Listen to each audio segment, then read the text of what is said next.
The 1002nd Tale of Scheherazade, Edgar Allan Poe. Truth is stranger than fiction, old saying.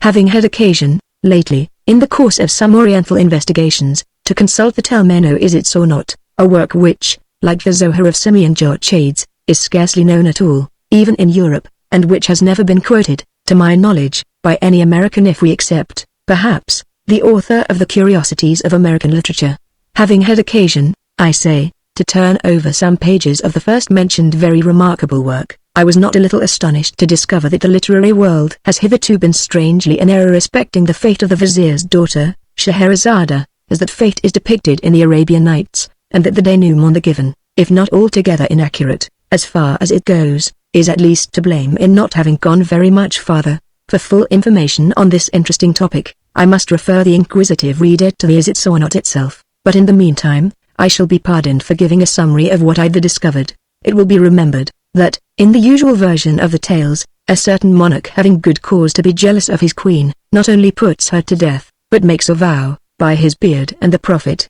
to espouse each night the most beautiful maiden in his dominions, and the next morning to deliver her up to the executioner. Having fulfilled this vow for many years to the letter, and with a religious punctuality and method that conferred great credit upon him as a man of devout feeling and excellent sense, he was interrupted one afternoon, no doubt at his prayers, by a visit from his Grand Vizier, to whose daughter, it appears, there had occurred an idea. Her name was Scheherazade, and her idea was, that she would either redeem the land from the depopulating tax upon its beauty, or perish, after the approved fashion of all heroines, in the attempt. Accordingly, and although we do not find it to be leap year, which makes the sacrifice more meritorious, she deputes her father, the Grand Vizier, to make an offer to the king of her hand. This hand the king eagerly accepts. He had intended to take it at all events, and had put off the matter from day to day, only through fear of the vizier, but, in accepting it now, he gives all parties very distinctly to understand, that, Grand Vizier or no Grand Vizier, he has not the slightest design of giving up one iota of his vow or of his privileges.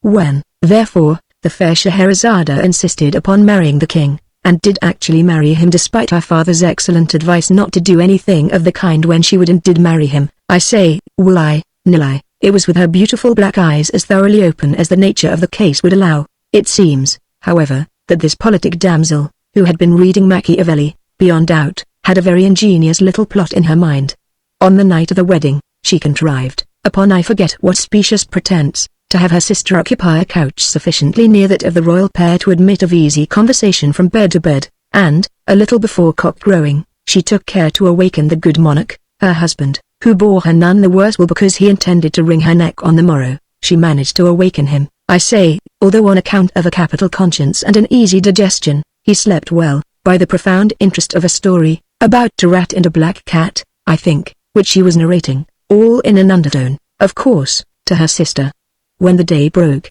it so happened that this history was not altogether finished, and that Scheherazade, in the nature of things could not finish it just then, since it was high time for her to get up and be bowstrung, a thing very little more pleasant than hanging, only a trifle more genteel. The king's curiosity, however, prevailing, I am sorry to say, even over his sound religious principles, induced him for this once to postpone the fulfillment of his vow until next morning, for the purpose and with the hope of hearing that night how it fared in the end with the black cat, a black cat, I think it was, and the rat. The night having arrived, however, the Lady Scheherazade not only put the finishing stroke to the black cat and the rat was blue, but before she well knew what she was about, found herself deep in the intricacies of a narration, having reference, if I am not altogether mistaken, to a pink horse, with green wings, that went, in a violent manner, by clockwork, and was wound up with an indigo key. With this history the king was even more profoundly interested than with the other, and, as the day broke before its conclusion,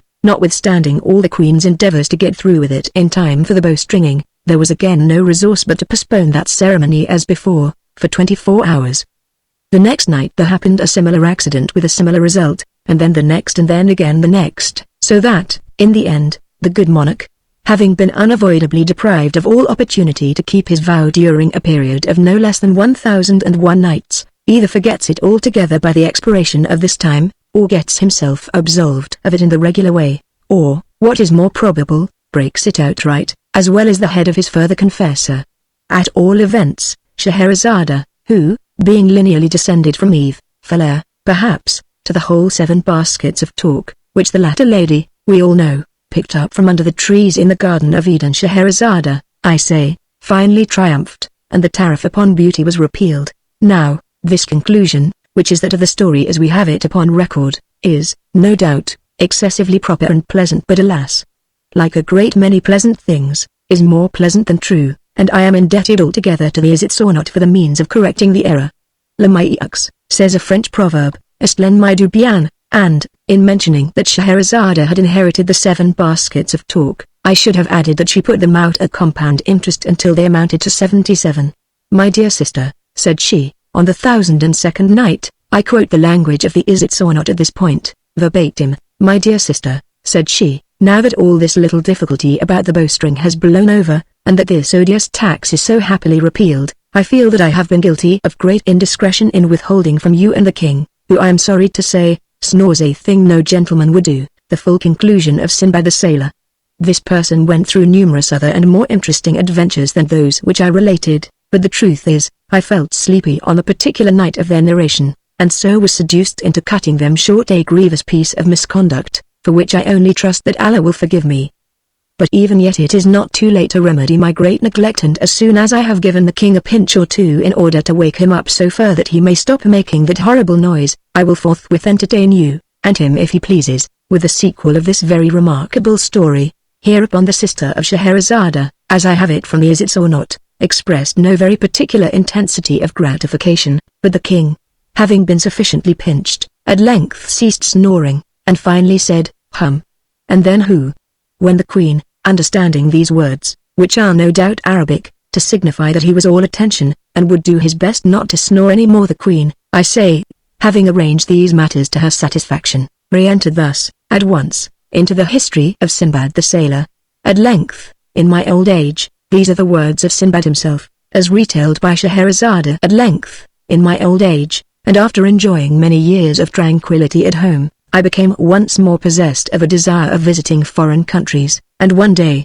without acquainting any of my family with my design, I packed up some bundles of such merchandise as was most precious and least bulky, and, engaged a porter to carry them, went with him down to the seashore, to await the arrival of any chance vessel that might convey me out of the kingdom into some region which I had not as yet explored.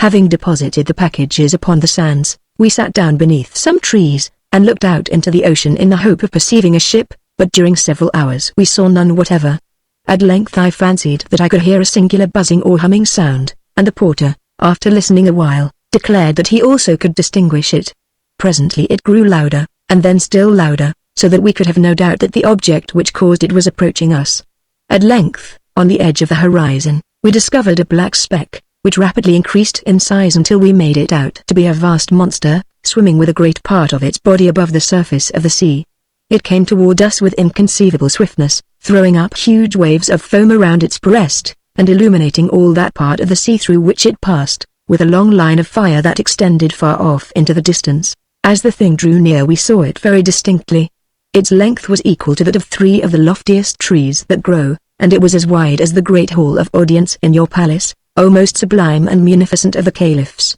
Its body, which was unlike that of ordinary fishes, was as solid as a rock, and of a jetty blackness throughout all that portion of it which floated above the water, with the exception of a narrow blood-red streak that completely begirdled it. The belly, which floated beneath the surface, and of which we could get only a glimpse now and then as the monster rose and fell with the billows, was entirely covered with metallic scales, of a color like that of the moon in misty weather.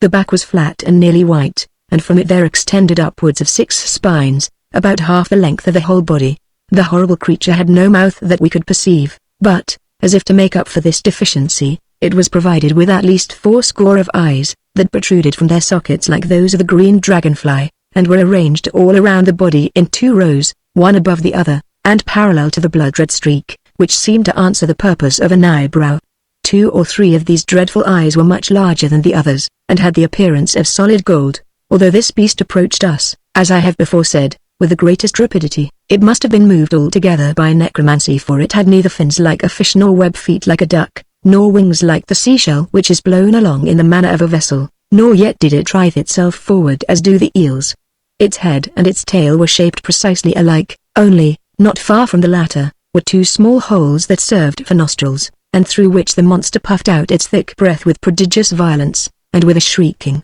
disagreeable noise. Our terror at beholding this hideous thing was very great, but it was even surpassed by our astonishment, when upon getting a nearer look, we perceived upon the creature's back a vast number of animals about the size and shape of men, and altogether much resembling them, except that they wore no garments, as men do, being supplied, by nature, no doubt, with an ugly uncomfortable covering, a good deal like cloth, but fitting so tight to the skin, as to render the poor wretches laughably awkward, and put them apparently to severe pain. On the very tips of their heads were certain square-looking boxes, which, at first sight, I thought might have been intended to answer as turbans, but I soon discovered that they were excessively heavy and solid, and I therefore concluded they were contrivances designed, by their great weight, to keep the heads of the animals steady and safe upon their shoulders. Around the necks of the creatures were fastened black collars, badges of servitude, no doubt, such as we keep on our dogs, only much wider and infinitely stiffer, so that it was quite impossible for these poor victims to move their heads in any direction without moving the body at the same time, and thus they were doomed to perpetual contemplation of their noses, a view puggish and snobby in a wonderful, if not positively in an awful degree. When the monster had nearly reached the shore where we stood, it suddenly pushed out one of its eyes to a great extent, and emitted from it a terrible flash of fire, accompanied by a dense cloud of smoke, and a noise that I can compare to nothing but thunder. As the smoke cleared away, we saw one of the odd man animals standing near the head of the large beast with a trumpet in his hand, through which, putting it to his mouth, he presently addressed us in loud, harsh, and disagreeable accents, that, perhaps, we should have mistaken for language, had they not come altogether through the nose. Being thus evidently spoken to, I was at a loss how to reply, as I could in no manner understand what was said, and in this difficulty I turned to the porter, who was near swooning through affright, and demanded of him his opinion as to what species of monster it was, what it wanted, and what kind of creatures those were that so swarmed upon its back. To this the porter replied, as well as he could for trepidation, that he had once before heard of this sea beast, that it was a cruel demon, with bowels of sulphur and blood of fire, created by evil genii as the means of inflicting misery upon mankind, that the things upon its back were vermin, such as sometimes infest cats and dogs, only a little larger and more savage, and that these vermin had their uses, however evil, for, through the torture they caused the beast by their nibbling and stingings, it was goaded into that degree of wrath which was requisite to make it roar and commit ill, and so fulfill the vengeful and malicious designs of the wicked genii. This account determined me to take to my heels, and, without once even looking behind me, I ran at full speed up into the hills, while the porter ran equally fast, although nearly in an opposite direction, so that, by these means, he finally made his escape with my bundles, of which I have no doubt he took excellent care, although this is a point I cannot determine, as I do not remember that I ever beheld him again. For myself, I was so hotly pursued by a swarm of the men vermin, who had come to the shore in boats, that I was very soon overtaken, bound hand and foot, and conveyed to the beast,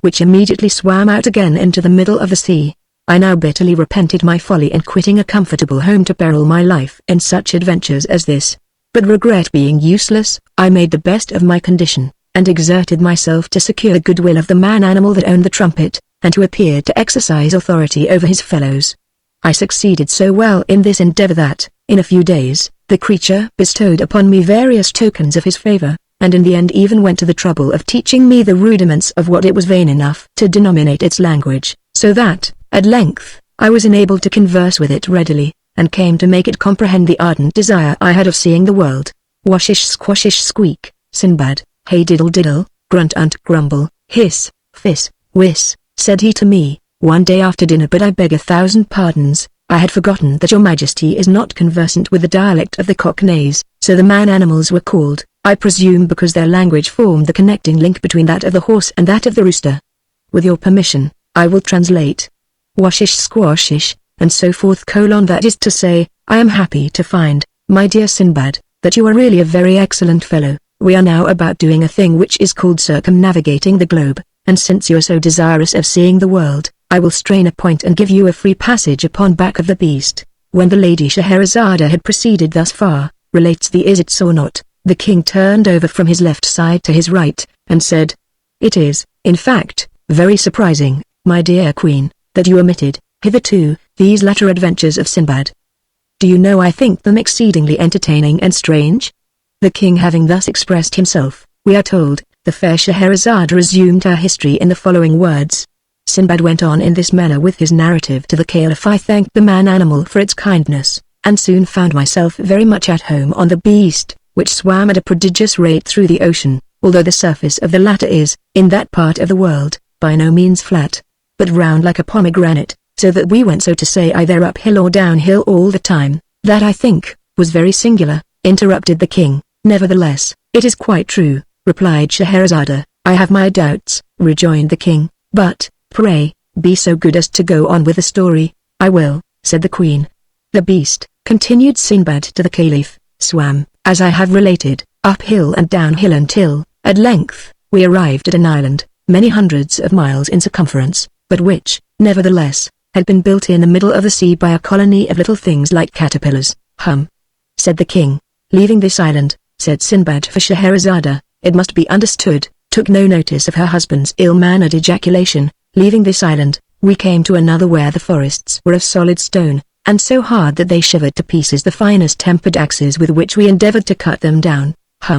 Said the king, again, but Scheherazade, paying him no attention, continued in the language of Sinbad. Passing beyond this last island, we reached a country where there was a cave that ran to the distance of 30 or 40 miles within the bowels of the earth, and that contained a greater number of far more spacious and more magnificent palaces than are to be found in all Damascus and Baghdad. From the roofs of these palaces there hung myriads of gems, like diamonds, but larger than men, and in among the streets of towers and pyramids and temples, there flowed immense rivers as black as ebony, and swarming with fish that had no eyes. Said the king. We then swam into a region of the sea where we found a lofty mountain, down whose sides there streamed torrents of melted metal, some of which were 12 miles wide and 60 miles long, while from an abyss on the summit, issued so vast a quantity of ashes that the sun was entirely blotted out from the heavens, and it became darker than the darkest midnight, so that when we were even at the distance of 150 miles from the mountain, it was impossible to see the whitest object, however close we held it to our eyes.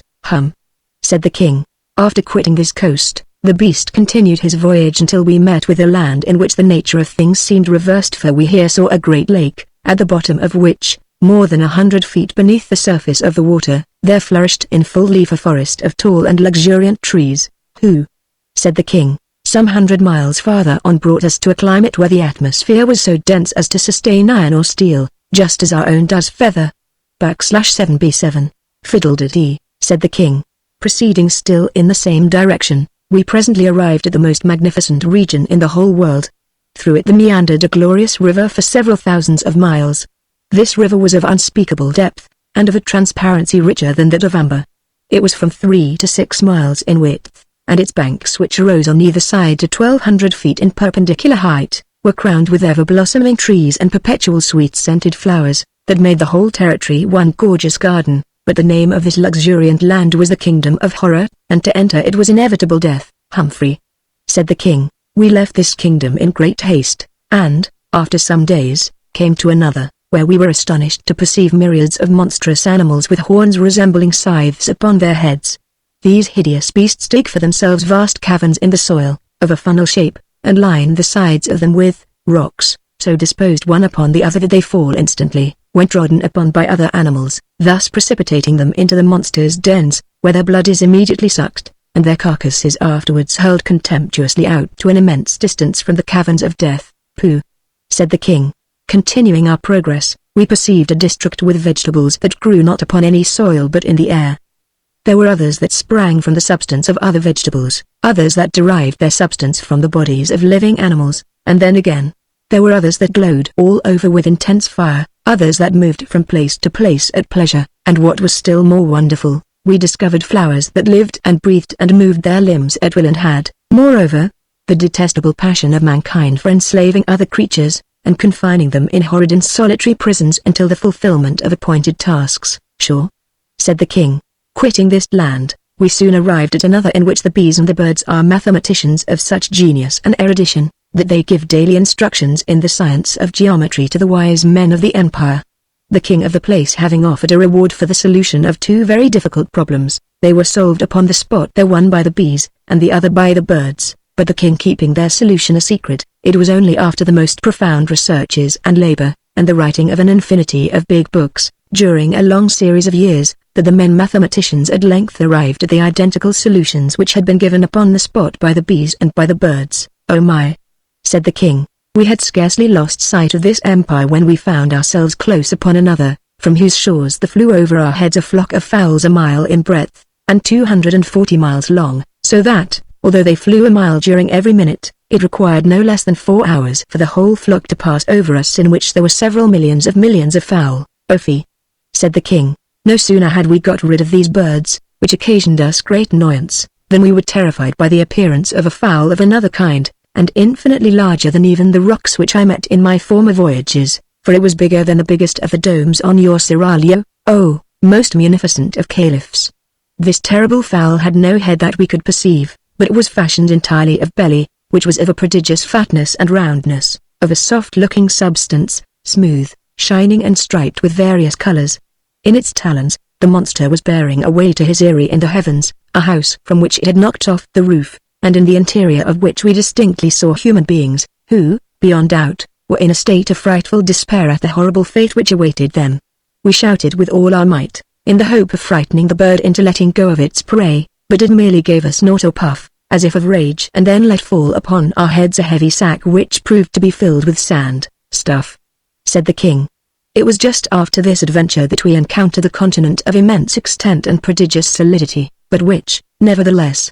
was supported entirely upon the back of a sky-blue cow that had no fewer than 400 horns. That, now, I believe," said the king, "because I have read something of the kind before, in a book. We passed immediately beneath this continent, swimming in between the legs of the cow, and, after some hours, found ourselves in a wonderful country indeed, which, I was informed by the man-animal, was his own native land, inhabited by things of his own species. This elevated the man-animal very much in my esteem, and in fact, I now began to feel ashamed of the contemptuous familiarity with which I had treated him, for I found that the man-animals in general were a nation of the most powerful magicians, who lived with worms in their brain, which, no doubt, served to stimulate them by their painful writhings and wrigglings to the most miraculous efforts of imagination. "Nonsense," said the king. "Among the magicians, were domesticated several animals of very singular kinds. For example, there was a huge horse whose bones were iron and whose blood was boiling water. In place of corn,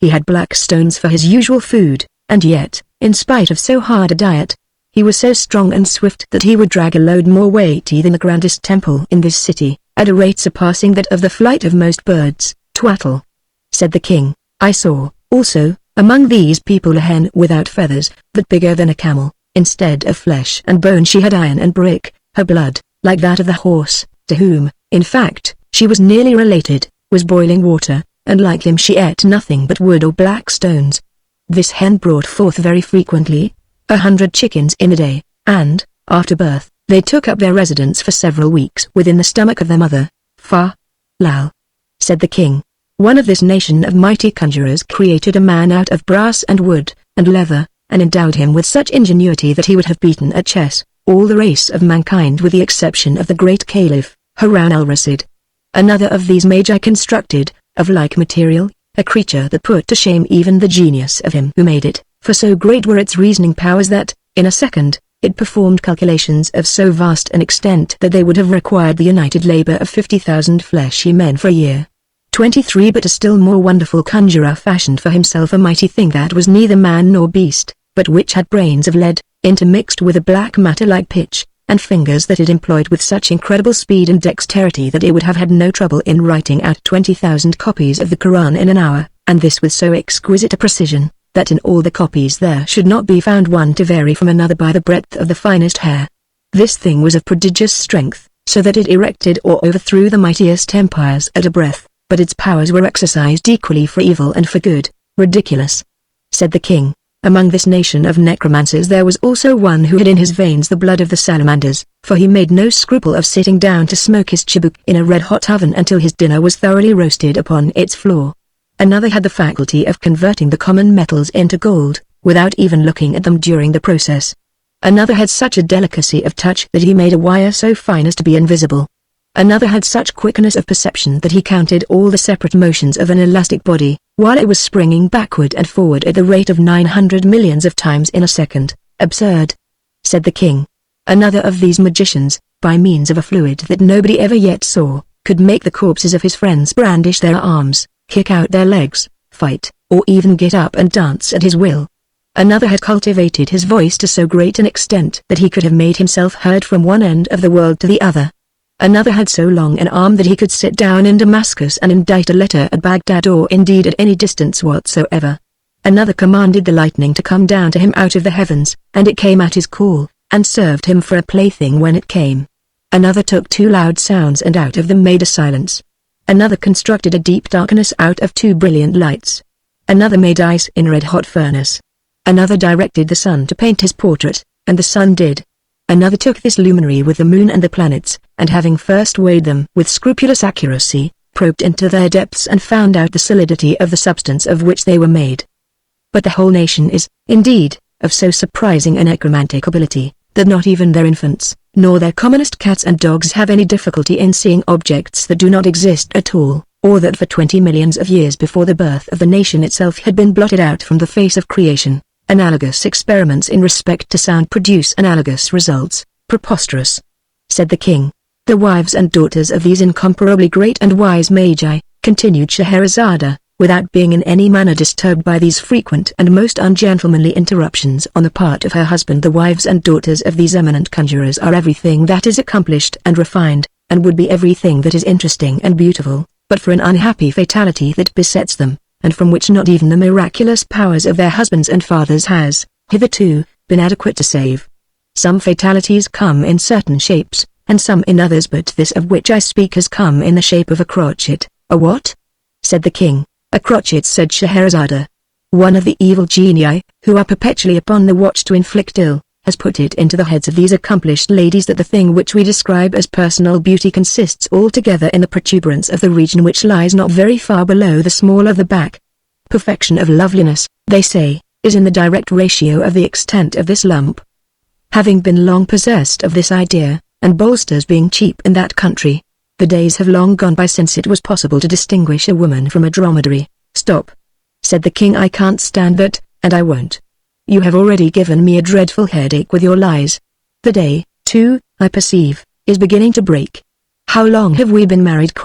My conscience is getting to be troublesome again. And then that dromedary touch. Do you take me for a fool? Upon the whole, you might as well get up and be throttled. These words, as I learn from the Is It So Not, both grieved and astonished Scheherazade, but, as she knew the king to be a man of scrupulous integrity, and quite unlikely to forfeit his word, she submitted to her fate with a good grace.